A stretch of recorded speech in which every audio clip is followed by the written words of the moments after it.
রমজানের পবিত্র রাত, চারদিকে নীরবতা। মানুষ তখন সেহরির প্রস্তুতি নিচ্ছে। মসজিদে মসজিদে শুরু হতে যাচ্ছে ফজরের নামাজ। কিন্তু সেই ভোরেই ঘটতে যাচ্ছে ইসলামের ইতিহাসের এক শোকাবহ ঘটনা।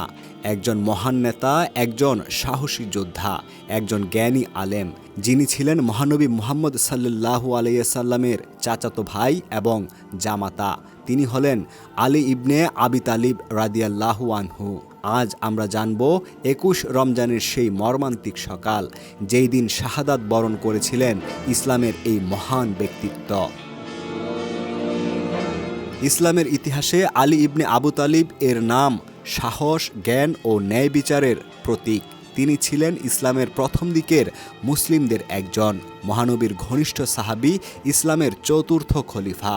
শৈশব থেকেই তিনি বড় হন মহানবী মুহাম্মদ সাল্লাল্লাহু আলাইহি সাল্লামের স্নেহে। যুদ্ধক্ষেত্রে তার সাহসের কারণে মুসলমানরা তাকে ডাকত হায়দার, অর্থাৎ আল্লাহর সিংহ বলে। খলিফা হওয়ার পর তার শাসনামলে মুসলিম বিশ্ব নানা রাজনৈতিক সংকটে জড়িয়ে পড়ে। কিছু বিদ্রোহী গোষ্ঠী ইসলামী রাষ্ট্রের বিরুদ্ধে অবস্থান নেয়। এর মধ্যে ছিল একটি উগ্র গোষ্ঠী, খারিজি। এই গোষ্ঠীর কিছু সদস্য সিদ্ধান্ত নেয় খলিফাকে হত্যা করতে হবে। এক ব্যক্তি, নাম আবদুল্লাহ আল রহমান ইবনে মালজাম, সে গোপনে চলে আসে কুফা শহরে। তার হাতে ছিল একটি বিষমাখা তরবারি।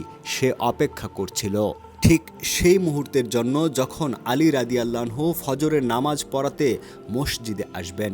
১৭ই রমজান ৪০ হিজরি। ভোরের আলো ফুটতে শুরু করেছে। আলী ইবনে আবু তালিব মসজিদের দিকে যাচ্ছেন। তিনি মানুষকে ডাকছিলেন নামাজের জন্য প্রস্তুত হও। মসজিদে প্রবেশ করে তিনি নামাজ শুরু করার প্রস্তুতি নিচ্ছিলেন। ঠিক তখনই অন্ধকারের আড়াল থেকে বেরিয়ে আসে ঘাতক। হঠাৎ ঝলসে ওঠে একটি তরবারি। ঘাতক ইবনে মুলজাম বিষাক্ত তরবারি দিয়ে আঘাত করে আলী রাদিয়াল্লাহু আনহু এর মাথায়। মসজিদে ছড়িয়ে পড়ে আতঙ্ক।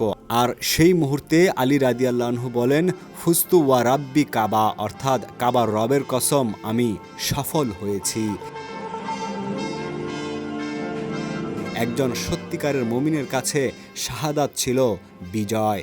আঘাতের পর তাকে বাড়িতে নিয়ে যাওয়া হয়। এই সময়েও তিনি সন্তানদের বলেন, যদি ঘাতক বেঁচে থাকে তবে শুধু একটি আঘাতেই শাস্তি দিও, অন্যায় করো না। এটাই ছিল তার শেষ শিক্ষা।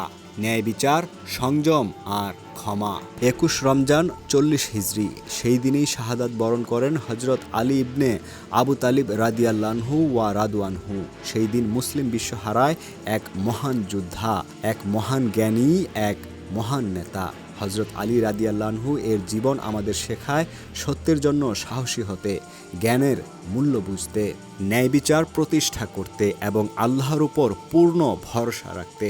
২১ রমজান শুধু একটি তারিখ নয়, এটি স্মরণ করিয়ে দেয় এক মহান মানুষের ত্যাগ, সাহস ও ঈমানের গল্প। ইতিহাস আজও শ্রদ্ধার সাথে উচ্চারণ করে তার নাম, হযরত আলী ইবনে আবু তালিব রাদিয়াল্লাহু ওয়া রাদু আনহু। যদি ভিডিওটি ভালো লাগে লাইক, শেয়ার এবং সাবস্ক্রাইব করতে ভুলবেন না।